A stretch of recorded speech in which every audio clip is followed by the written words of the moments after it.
Welcome to TechStars India.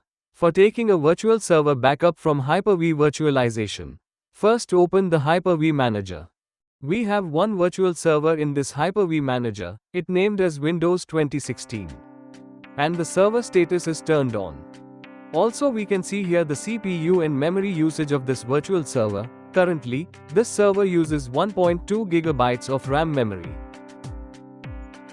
Checkpoint is an inbuilt backup feature in HyperV.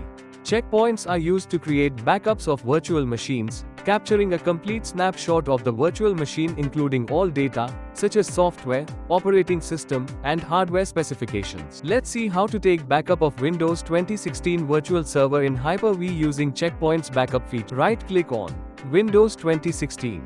Choose Checkpoint for take backup of this virtual server. Checkpoint backup process has initiated, and we can see the backup process status here with the percentage. After the backup process is completed, the server backup copy is added under the checkpoints list. We have successfully created a checkpoint backup of virtual server in HyperV. For restore this virtual server, select the checkpoint backup. Right-click on it and choose Apply. Let's create another checkpoint backup for the virtual server. And check the list of backups under the checkpoints. Second backup is created, and additional backup copy of this virtual server has been added under the checkpoints list. We can create and maintain up to 50 checkpoint backups for each virtual machine.